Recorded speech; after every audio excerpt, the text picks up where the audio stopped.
प्रेम का अंत कभी नहीं होता है। प्रेम का सिर्फ आयाम बदलता है। यह सत्य आध्यात्म की दृष्टि से भी है और जीवन के अनुभव से भी है। प्रेम का रूप बदलता है, प्रेम का आयाम बदलता है, लेकिन प्रेम का अस्तित्व कभी नहीं मिटता है। जब किसी संबंध में दूरी आ जाती है या वो व्यक्ति दूर चला जाता है या कुछ परिस्थितियां बदल जाती हैं या वो प्रेम उत्तरदायित्व में बदल जाता है, ये सब प्रेम का ही आयाम है। लेकिन प्रेम का अंत कभी नहीं होता है, बस वही प्रेम अनंत हो जाता है। यही नियम भक्ति का भी है।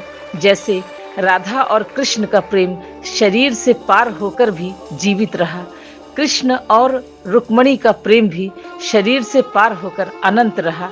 वियोग ने प्रेम को कभी खत्म नहीं किया, वियोग ने उसे लौकिक से अलौकिक बना दिया। सांसारिक प्रेम से आध्यात्मिक प्रेम वो होता है जब वो प्रेम व्यक्ति से हटकर आत्मा में बस जाता है, तब वह प्रेम मेरा से सबका बन जाता है। यही परिवर्तन प्रेम के आयाम का है, सीमित से असीमित की तरफ चला जाता है। प्रेम का अंतिम आयाम स्वयं से मिलन है। प्रेम कभी मरता नहीं है, वह शरीर से ऊपर उठकर ध्यान में चला जाता है, ध्यान से समाधि की तरफ परम शांति में परिवर्तित हो जाता है, कभी सुमिरन बनकर स्वयं में डूब जाता है। लेकिन प्रेम का कभी अंत नहीं होता है। प्रेम कभी स्नेह बनकर बहता है, प्रेम कभी विरह बनकर तपता है, प्रेम कभी समर्पण बनकर झुकता है और प्रेम कभी अनंत बनकर ईश्वर में मिल जाता है। प्रेम कभी अस्तित्व के साथ एक हो जाता है, लेकिन प्रेम समाप्त कभी नहीं होता है।